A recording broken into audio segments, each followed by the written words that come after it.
Assalamualaikum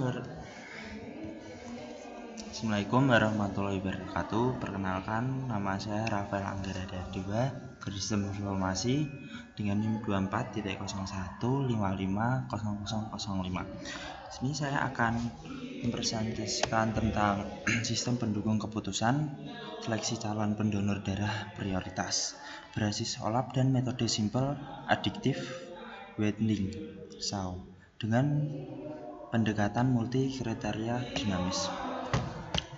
Terus yang pertama ada agenda pembahasan.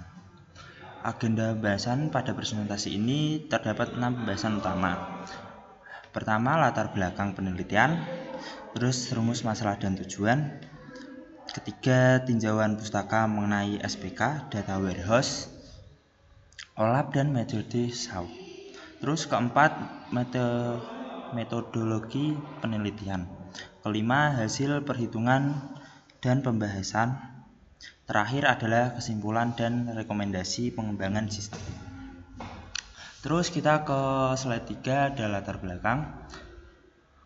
Latar belakang penelitian ini berawal dari kebutuhan darah yang terus meningkat, sedangkan ketersediaan darah masih belum sepenuhnya mampu memenuhi kebutuhan tersebut. Dalam proses donor darah, pemilihan pendonor prioritas seringkali masih dilakukan berdasarkan urutan kedatangan tanpa mempertimbangkan berbagai faktor penting seperti kondisi kesehatan, kadar hemoglobin maupun kelangkaan donor darah. Oleh karena itu, penelitian ini mengusulkan penggunaan data warehouse dan OLAP untuk mengintegrasikan data pendonor, sedangkan metode SAW digunakan untuk memberikan rekomendasi pendonor prioritas secara lebih objektif. Terus kita ke slide 4, rumusan masalah dan tujuan. Pada penelitian ini terdapat 2 rumusan masalah. Yang pertama adalah bagaimana merancang sistem pendukung keputusan menggunakan data warehouse dan OLAP. Yang kedua adalah bagaimana menerapkan metode SAW agar dapat menghasilkan urutan prioritas pendonor darah secara objektif.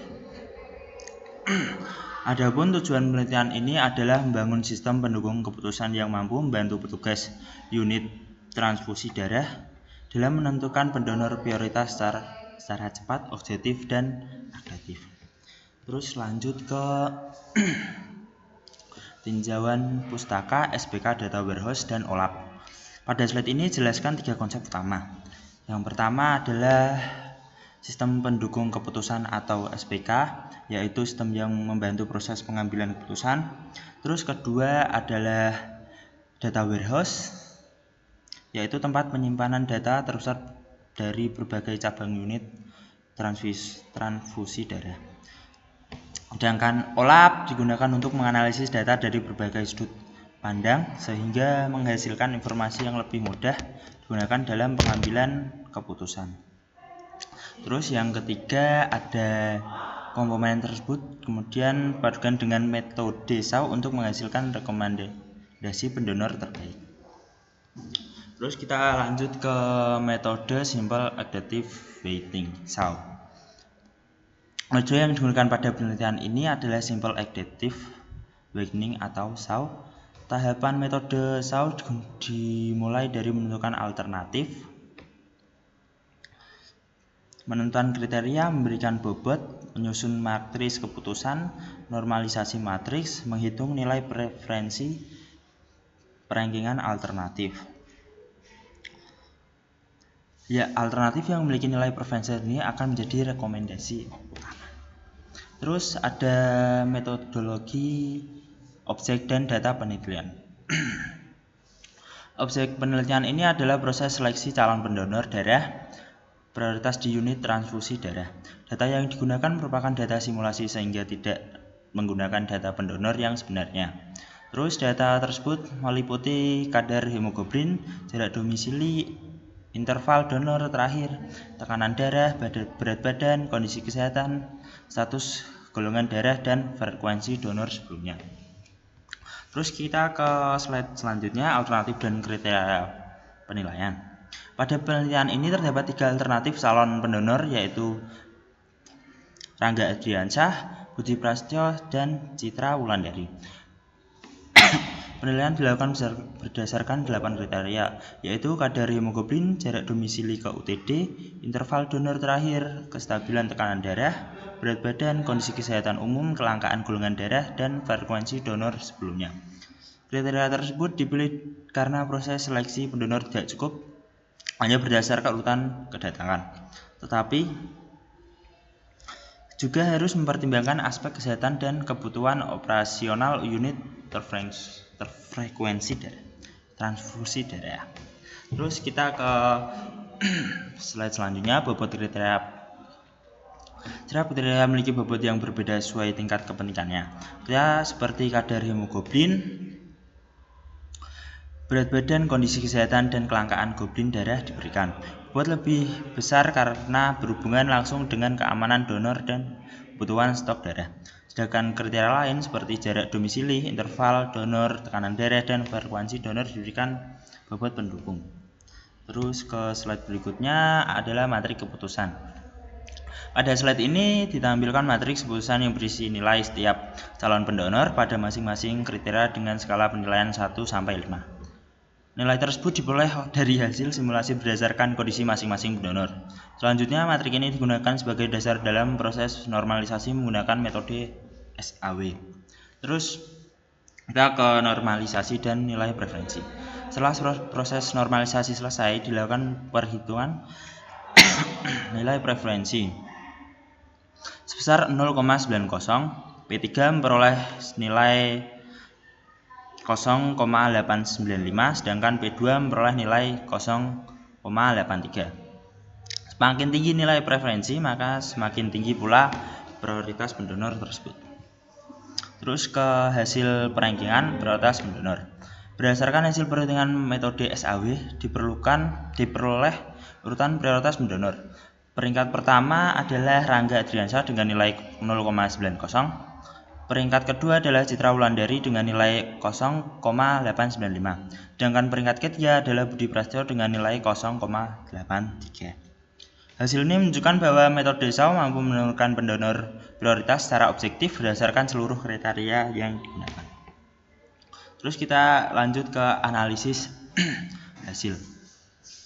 Berdasarkan hasil analisis, Rangga Adriansyah memperoleh nilai tertinggi karena memiliki kondisi yang baik pada sebagian besar kriteria, seperti kondisi kesehatan, interval donor, dan kelangkaan golongan darah.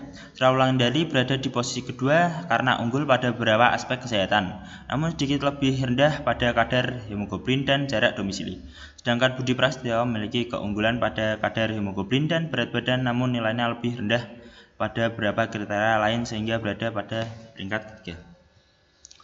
Terus kesimpulan. Berdasarkan penelitian dan telah dilakukan, dapat disimpulkan bahwa sistem pendukung keputusan berbasis data warehouse, OLAP, dan metode SAW mampu membantu proses seleksi calon pendonor darah secara lebih terstruktur dan objektif. Selain itu, metode SAW berhasil menghasilkan urutan prioritas pendonor berdasarkan 8 kriteria yang telah ditentukan, sehingga dapat membantu petugas unit transfusi darah dalam mengambil keputusan secara lebih efektif. Terus ada rekomendasi pengembangan. Rekomendasi pengembangan untuk mengembangkan selanjutnya, sistem dapat menggunakan data operasional unit transfusi darah secara langsung sehingga hasil rekomendasi menjadi lebih akurat. Terus penelitian selanjutnya juga dapat menambahkan kriteria baru, membandingkan metode SAW dengan metode lain seperti TOPSIS atau AHP, serta mengembangkan sistem menjadi aplikasi berbasis web maupun mobile agar lebih mudah digunakan. Terus kita ke implementasi saya. Sini saya menggunakan dashboard. Di dashboard ada telepon donor hari ini, pendonor prioritas SAW, lokasi UTD aktif, dan stok darah per golongan. Stok darah per golongan yang A ada 1250 kantong. Terus ini yang B ada 850 kantong, yang AB 480 kantong, yang O 1750 kantong. Terus ada tren jualan pendonor secara selama 6 bulan terakhir. Jadi ke 600, naik ke 120, turun lagi ke 1000, dan naik lagi ke 120. Terus ada ranking pendonor prioritas hasil SAW yang tentunya pertama adalah Rangga Ardiansyah. Terus ada aktivitas terbaru, Rangga Ardiansyah berhasil menyelesaikan donor darah. Sekian presentasi dari saya Rafael Anggara Arya Dewa. Kalau ada salah kata, maafkan. Terima kasih. Assalamualaikum warahmatullahi wabarakatuh.